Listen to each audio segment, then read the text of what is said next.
మందిరాల్లో దేవునికి వ్యతిరేకమైన ఆ స్త్రీ సంఘం తయారవుతుంది. సంఘం చర్చిల్లో ఉన్న వాళ్ళు మత్తులైపోతున్నారు. ఏ మత్తు?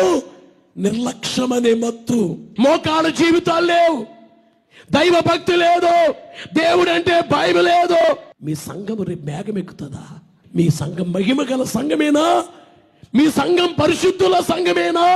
ఈవేళ సంఘం ఎలా మారిపోయిందంటే భయంకరమైన డాన్సులు వచ్చాయి. క్రిస్మస్లు.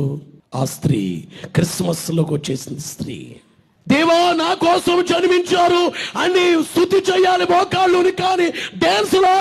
ఆదివారం ఆరాధన ఉందంటే లెక్కలేదు.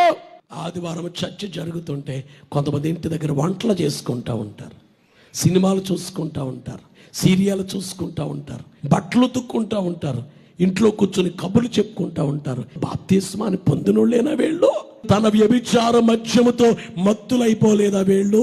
తండ్రి నా కుమారుడు నా తల తీసేశాడు, నా కుమార్తె నా తల తీసేసింది అంటారు. ఈవేళ యేసయ్య తల తీసేసే క్రైస్తవులు.